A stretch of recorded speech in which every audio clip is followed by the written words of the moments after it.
meditar com a igreja na palavra do Senhor, o nosso Deus, neste culto missionário, neste culto de missões.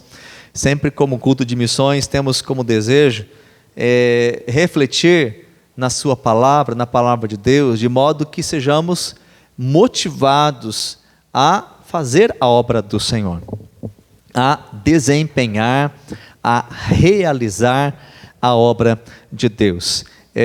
Às vezes nós lembramos de momento de conferência missionária, por exemplo, onde se faz apelos, né? Apelos esses que têm como finalidade despertar em nós um coração desejoso por fazer a obra de Deus, no sentido de quantos estão dispostos a dizer sim para o Senhor, quantos querem realizar a obra de Deus, quantos querem fazer a vontade do Senhor Jesus, e que assim, nesta noite, Deus venha falar ao nosso coração. Abra comigo a sua Bíblia, no livro de Atos, capítulo 6, eu quero ler com a igreja a palavra do Senhor Jesus, a partir do versículo de número 1, em Atos, capítulo 6. Deus seja louvado por tudo aquilo que Ele tem feito, operado, manifesto, né? Deus falou, né, profundamente conosco, quinta-feira também, usando a serva de Deus, a pastora Neiva, trazendo a palavra do Senhor, como um encontro com Jesus, né, transforma as nossas vidas, né, esse poderoso encontro com o Senhor, como é maravilhoso ser realmente alcançado por Ele e ter a vida transformada para a glória de Jesus. Atos capítulo 6, mesmo assentado como você está, com toda a reverência à Sagrada Escritura, vamos ler a palavra do Senhor a partir do versículo de número 1, que diz assim: Ora, naqueles dias, crescendo o número dos discípulos, houve uma murmuração dos gregos contra os hebreus, porque as suas viúvas eram desprezadas no ministério cotidiano. E os 12, convocando a multidão dos discípulos, disseram: não é razoável que nós deixemos a palavra de Deus e sirvamos às mesas. Escolhei, pois, irmãos, dentre vós 7 varões de boa reputação, cheios do Espírito Santo e de sabedoria, aos quais constituamos sobre este importante negócio, mas nós perseveraremos na oração e no ministério da palavra. Você pode orar a Deus junto comigo? Pai, obrigado, Senhor, pela Tua palavra. Eu quero pedir que o Senhor venha falar conosco. Já tem falado, continua falando. Espírito Santo, por meio da Tua palavra, ministrando de forma gloriosa, despertando-nos para ouvir a Tua voz e para Te servir mais e mais, em nome de Jesus, amém, amém. Queridos, todos nós sabemos, caso não seja do conhecimento de alguém, é importante saber que Deus nos chamou para servir. O chamado para o cristianismo é um chamado para servir. O grande problema é que há uma mentalidade errada na vida de muitos cristãos, que ele tem consigo que ser cristão, né? Porque a palavra servir já que nem caberia na mentalidade de alguns. Ser cristão está tão somente associado a um aspecto de ser servido. Ou seja, como é que ele pode se beneficiar onde ele está congregando. Por exemplo, muitas pessoas acabam procurando uma igreja onde ele vai se sentir melhor, onde ele vai poder ser mais abençoado, no sentido de onde tudo vai acontecer.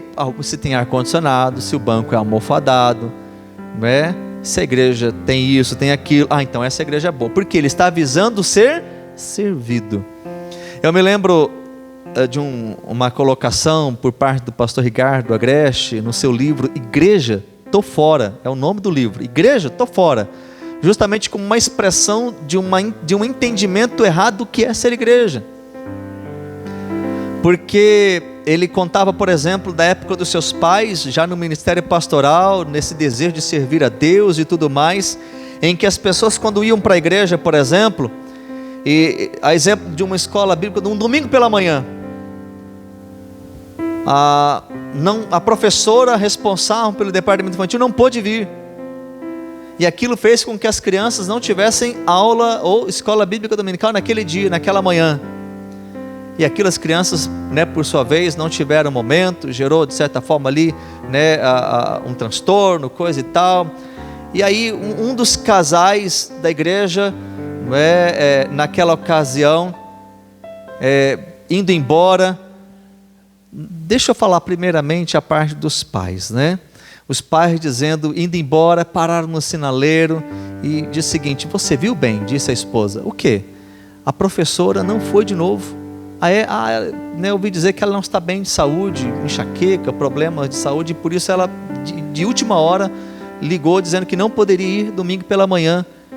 Aí ele parou o carro: é verdade, querida, e o que nós vamos fazer quanto a isso? Aí eles então disseram: vamos ajudar com o departamento infantil, vamos cuidar das crianças. E ali eles então se disponibilizaram. Qual que é a realidade hoje? Se era uma época essa antiga, e hoje? Mesmo cenário. As crianças não tiveram aula porque a professora não foi, e aí o casal da realidade atual, indo embora no carro, começaram a discutir: você viu, querido, porque hoje não teve aula para as crianças? E por quê? A professora não veio de novo. O tom até muda, né? A professora faltou, e de última hora, mas de novo, ela faltou de novo. Onde já se viu? Eu dou meu dízimo para que a igreja, né, seja responsável, tenha tudo funcionando perfeitamente. E o que a gente vai fazer diante disso? Perguntou um para o outro. Já sei, vamos mudar de igreja. Hoje a mentalidade é onde eu posso melhor ser servido, quando a pergunta que nós devemos fazer: onde Deus quer me usar? Ou o que Deus quer fazer através da minha vida? Como Deus quer me usar? Como eu posso contribuir em relação à obra de Deus? O que eu posso fazer para que a vontade de Deus seja executada através da minha vida, daquilo que Deus chamou, onde eu posso contribuir de alguma forma? Eu já falei, comentei com vocês em alguns momentos. Hoje eu percebo, queridos, um egoísmo muito grande das pessoas. Hoje parece que é justamente aquele ditado: cada um por si, Deus por todos. O que importa é que eu vá bem. Deus é por todos, eu não estou nem aí com o meu irmão, se ele está bem, se ele não está. Quando essa não é a verdade do cristianismo que Deus nos chamou para ser.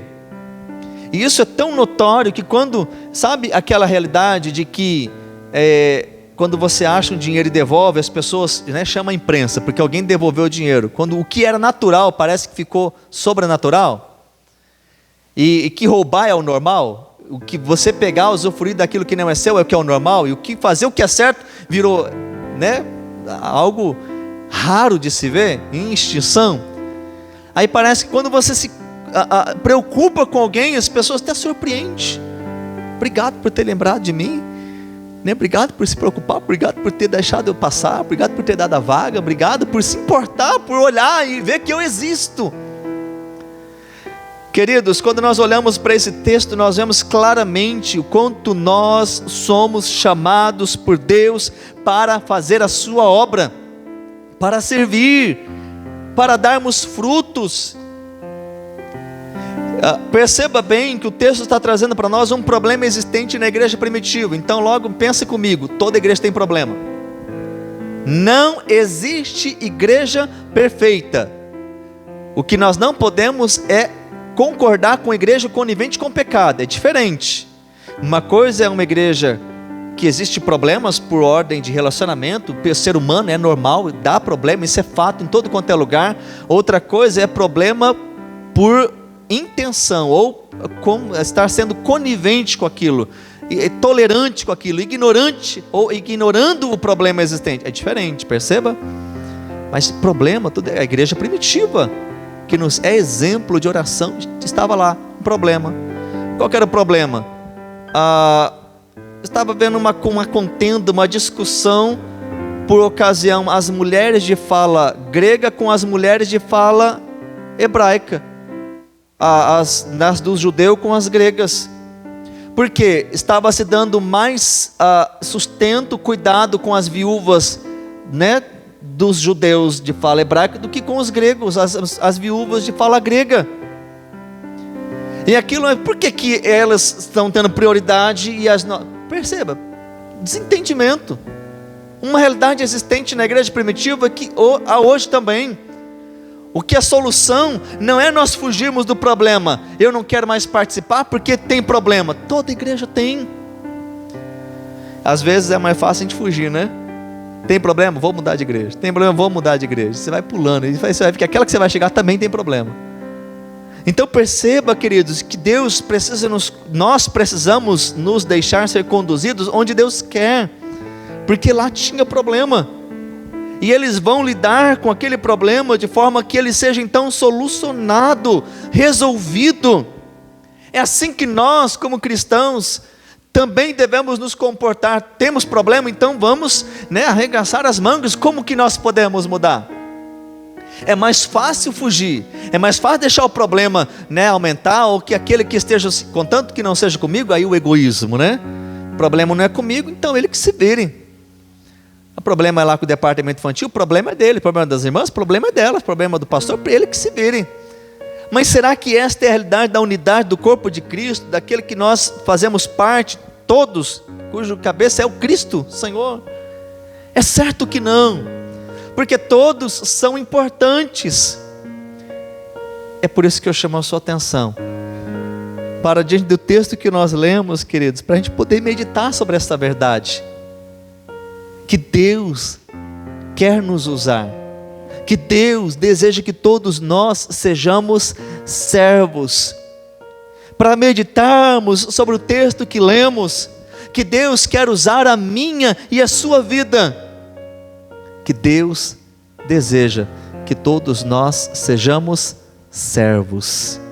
Aí eu quero que você resete, limpe a sua mente, se ela foi construída em cima de um ensino cristão, em que servir a Deus é uma realidade de benefícios, tão somente. Eu sei que Deus beneficia, eu sei que Deus é maravilhoso, eu sei que Deus faz coisas lindas, mas não é só isso. Alguns se escandalizam, novamente eu uso a pessoa do pastor John Piper, quando ele diz que o cristianismo é uma chamada para o sofrimento. E a realidade do cristianismo autêntico, naquilo que Cristo nos ensinou, e aí nós vamos voltar para a palavra, por exemplo, de Bonhoeffer, quando ele vai dizer que nós não podemos servir a Deus no sentido de uma graça barata. Como assim? Um evangelho que não nos custa nada. Por quê? Porque alguns vão dizer o seguinte: Jesus já pagou o preço. É lógico que ele já pagou o preço que você e eu jamais poderíamos pagar, mas isso não nos traz uma condição de estarmos tão somente passivos, como aqueles que tão somente vão receber o que Cristo fez. Ele nos chama para servir. Medite comigo sobre esta mensagem. Deus nos chama para sermos servos, queridos. E não há, eu repito já novamente nesta noite, não há ninguém aqui que não possa contribuir de alguma forma. Ou seja, todos têm como servir a Deus. Não importa se você é tímido, se você é acanhado, se você é extrovertido, se você fala bem, se você tem formação superior, se você tem PhD, não importa se você é leigo, não importa se você tem poder econômico alto ou baixo, não importa qual é a sua descendência, se você é brasileiro ou quem sabe de qualquer outro, não importa. A grande verdade é que independente de quem somos, Deus nos chama para servir. E todos têm esta oportunidade. Quando nós olhamos para o texto por conta desse problema, então vamos fazer o seguinte: está tendo um problema, ele é existente, mas nós não podemos desprezar o que nós já fazemos, que é pregar o evangelho. Nós precisamos levantar um povo que possa cuidar desse importante negócio. Perceba que ele não está desprezando a necessidade do cuidado com o próximo. Por sua vez, ele não está dizendo que tem que deixar de pregar a palavra. tão sério e importante é pregar a palavra, quanto o importante cuidado que eles estavam levantando, que precisava ter. Então vamos levantar vidas que possam servir a este importante negócio. Nós vemos no capítulo 6 aquilo que se chama da instituição dos diáconos. Mas perceba bem que na Bíblia, aqui no nosso português, traduzido para a nossa língua, o português, você não encontra a palavra diácono. Você tem aí em negrito, normalmente sublinhado aí, né, um subtítulo que antecede o capítulo 6, dizendo a instituição dos diáconos. Provavelmente na sua Bíblia tem. Mas lembre que no original esse subtítulo não tinha. Quando, por exemplo, Atos foi escrito por Lucas, era um rolo, um pergaminho que ele foi escrevendo, não tinha capítulos, não tinha versículos e não tinha ali agora a instituição dos diáconos. Então você perceba bem dos versos que lemos, em nenhum momento foi aqui dito ou mencionado a palavra diácono no português, mas na língua original tem. E eu preciso chamar a sua atenção para uma importante verdade dentro desses versos que nós lemos. Todos nós somos diáconos. Por que eu estou dizendo isso? Eu sei que nós temos nas igrejas, denominações, um cargo chamado diácono. Aqui na nossa renovada tem. São eleitos, tem aí a finalidade de ajudar na ordem do culto, de cuidar, né, ajudar em diversas coisas, né, que é justamente um ato de servir. A palavra diácono, que ela vem do grego diaconia, bem semelhante à tradução para o português, ela significa servo.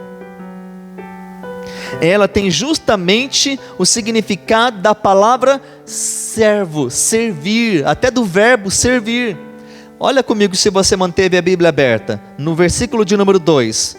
Não é razoável que nós deixemos a palavra de Deus e sirvamos as mesas. Sabe qual que é a palavra sirvamos aqui no grego? Ela vem justamente do radical do grego diaconel, diácono. Ela está lá no grego diaconei, porque é justamente o verbo servir do radical diácono, da palavra grega. O que eles estão dizendo? A palavra de Deus para servir as mesas. O que é o ato de servir as mesas? É servir a Deus. Qual que é o grande problema que muitas pessoas pensam? Que servir a Deus é segurar um microfone na mão num culto, numa liturgia. É ter um violão, é cantar, é ser professor da escola bíblica, é ser integrante de um departamento onde ele está ali com a voz ativa. Não! Nós servimos a Deus em todo o tempo. Quando nós fazemos o bem a alguém, Jesus diz, é como se fizesse a mim. Quando fizestes a um desses pequeninos, a mim fizestes. Servir ao próximo é a ideia de servir a Deus, é um processo de darmos frutos, de testemunharmos, de fazermos justiça. A palavra de Deus, o reino de Deus envolve isso, justiça, servir, fazer a vontade do Pai. Agora perceba bem que eu vou dizer algo mais para o seu coração. Manteve a sua Bíblia aberta?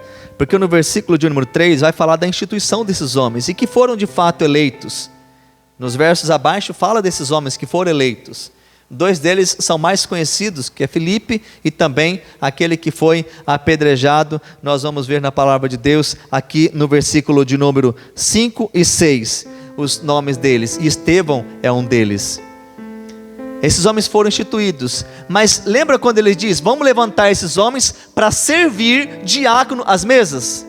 Aí quando eles continuam no versículo de número 4, dizendo a seguinte verdade, mas nós perseveraremos na oração.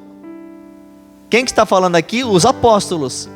Eles vão, diácono, servir às mesas, e nós vamos perseverar na oração e no ministério da palavra. A palavra aqui, ministério, é muito bonita, não é? Mas ela também é diácono.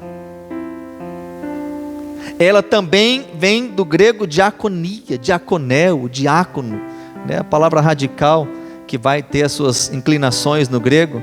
A palavra ministério aqui parece que sou mais bonito do que servo, né? Eu sou ministro do evangelho. Em outras palavras, eu sou servo. Sabe quando Paulo, por exemplo, ele envia Timóteo? Eis que eu envio a vocês Timóteo, ministro de Cristo. Sabe qual que é no original lá? Diácono de Cristo. Mas no português parece que soa mais bonito, né? Ministro. Não, eu não sou diácono, eu sou ministro. Eu sou servo, queridos. Eu sou pastor a título, né, da denominação presbiteriana renovada. Aqui eu sou pastor, título, pastor. Mas eu sou diácono, eu sou servo.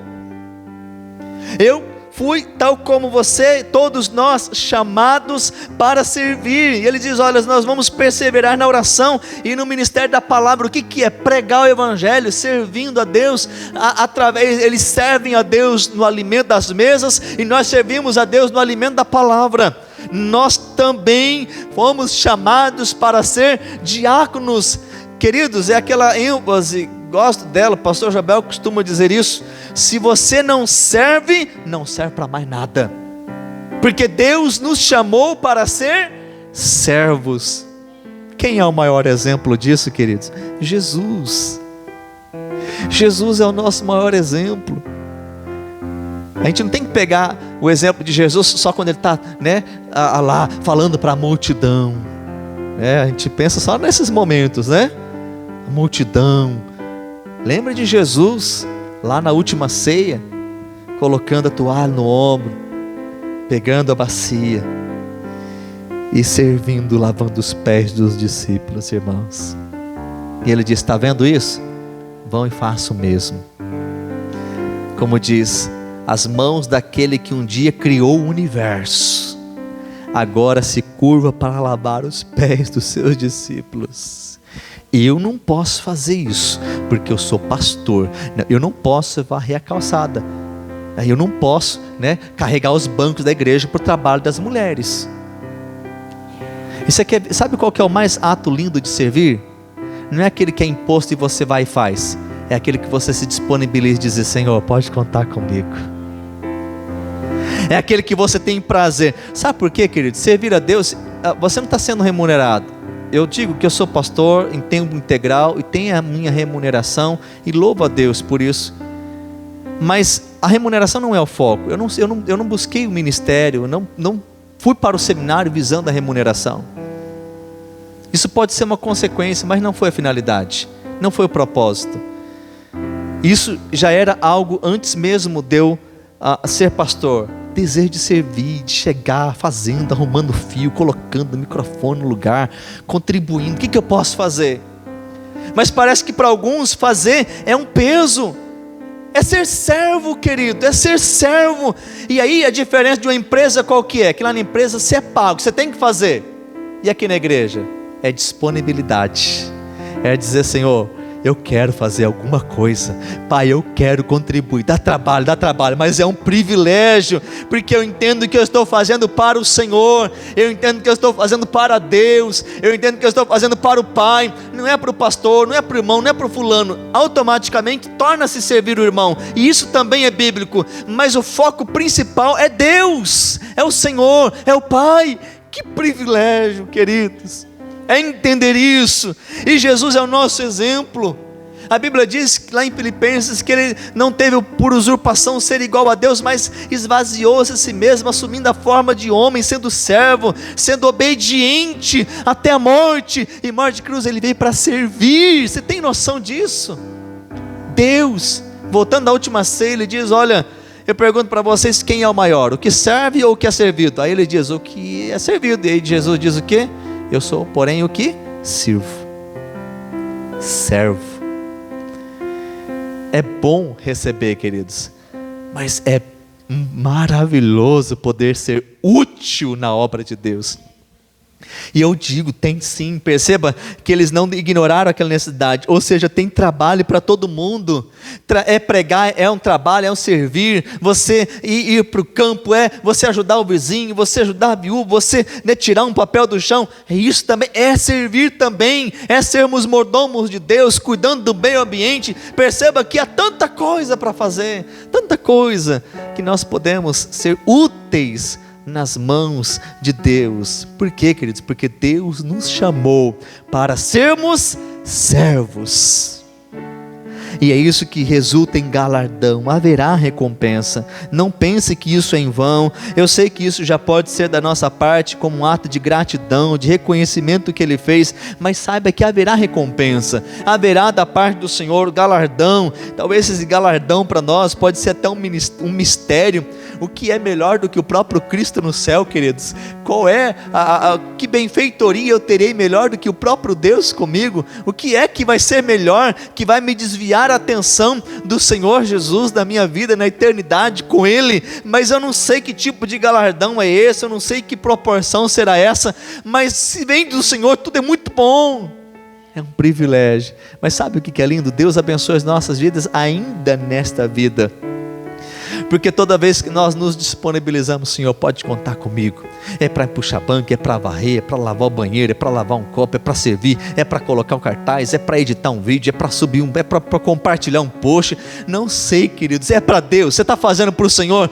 Deus está vendo, Deus está contemplando. Mas eu quero dizer para o coração seu aqui nesta noite, você que posteriormente terá acesso a essa mensagem, Deus conta com você, Deus chama você para servir. Encontre-se no ministério do corpo de Cristo, que Deus chamou você para edificá-lo, Deus chamou você para fazer a diferença. Deus conta com você.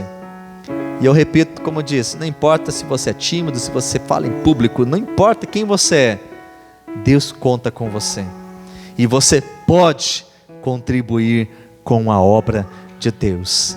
Aqueles homens foram levantados, a palavra continuou sendo pregada, e a igreja seguiu triunfante, seguiu marchando, rompendo, vivendo a vontade de Deus. Deus nesta noite diz para o nosso coração, neste culto de missões, Deus nos chama para poder nos disponibilizar. Temos aí as células, convida alguém, leva alguém, evangeliza alguém, fala do amor de Jesus para alguém, contribua, seja lá de alguma forma, num aconselhamento, numa ajuda, eu não sei, queridos, mas faça o bem para o próximo. Deixemos de ser egoístas, onde temos tão somente o pensamento conosco, é meu, que é eu quero, eu sou, eu tenho. Começa a se preocupar mais com o próximo. Olha ao seu redor, você vai ver que tem muita gente precisando. Olha ao seu redor, não precisa ir longe não. Olha, compartilha, né? Estenda as mãos e abençoe vidas. Viva o Evangelho, mais do que tão somente conhecê-lo. Vivamos a essência do Evangelho, e a sua essência está envolvida também em servir a Deus. Quantos aqui estão dispostos a servir ao Senhor? Diga amém. Deus está vendo o quanto estamos de verdade. Coloque-se em pé na presença do Senhor. Deus é quem sonda o nosso coração. Por que eu falo que nós somos egoístas? Porque às vezes nós estamos tão atarefados, queridos, com os nossos alvos e objetivos e desejos e intenções, que nós não nos importamos com o que aquilo está causando. Pare um pouco e comece a perguntar a si mesmo: como eu posso servir? Se você tiver dúvida de como, pode após o culto esperar aqui que eu posso te dar algumas orientações. Nas células mesmo você pode ter certeza, já tem lugar para você servir. Se você não tiver dúvida, me procura após o culto. E eu vou dizer de outros meios também. Todos têm como servir. E este lugar, perto de Vila Rodrigues, é um lugar onde você pode ter oportunidade de servir a Deus, de crescer na fé, de viver a vontade de Deus. Nós almejamos que você veja isso, e que você se entregue. Agora, não pense que isso é prejudicial, que isso é aproveitar de você. Jamais. Veja, tenha a mente de Cristo. Veja como Cristo viu, e perceba o quanto isso resultou na obra de Cristo, quanto isso vai resultar na sua vida. Algumas pessoas são até mesmo levantadas como ícones, como por exemplo a Madre Teresa. Quanto essa mulher contribuiu, entre tantos outros, pelo seu ato de servir. Deus nos chama para servir. Deus nos chama para fazer a diferença. Eu quero orar com você. Feche os seus olhos neste momento. Ó doce Espírito Santo, obrigado, Senhor, pela tua palavra. Não há dúvidas, ó Pai, não há dúvidas, ó Deus, que o Senhor nos chamou. E o chamado do Senhor é para sermos abençoados, é para recebermos, é verdade. Mas neste culto missionário, o Senhor nos traz a palavra, ó Deus, fazendo-nos lembrar de que o Senhor nos chamou para servir, que o Senhor nos chamou para sermos servos, porque antes o Senhor já nos abençoou pela pessoa bendita de Jesus, teu Filho, servindo-nos. Ah, meu Deus, o Senhor Deus nos serviu. O Senhor Deus nos serviu, que é demais para nós. Ah, Pai, Espírito Santo, dá-nos a compreensão da tua palavra, faça-nos viver, faça-nos entender, ó Deus, o quanto o Senhor se importa conosco e quer fazer de cada um de nós vasos valorosos, que possamos dar frutos para a realização da vontade do Senhor. Ah, Deus, abençoa a tua igreja aqui reunida nesta noite. Nos ensina a ser úteis, a sermos úteis, a fazermos a diferença, a sermos menos egoístas, oh Deus, a não sermos egoístas. Ah, Pai, a nos preocuparmos com o próximo, a abençoarmos a vida do próximo, daqueles com quem o Senhor tem, ó Deus, permitido que venhamos ter contato, ou de alguma forma ou outra. Ah, Pai, nos ajuda a sermos servos para a tua glória, porque o Senhor assim nos chamou para servir, para fazer a diferença para a tua glória e para o teu louvor. Oramos, Senhor, em nome de Jesus. Amém, amém. Você pode aplaudir o nome do Senhor Jesus.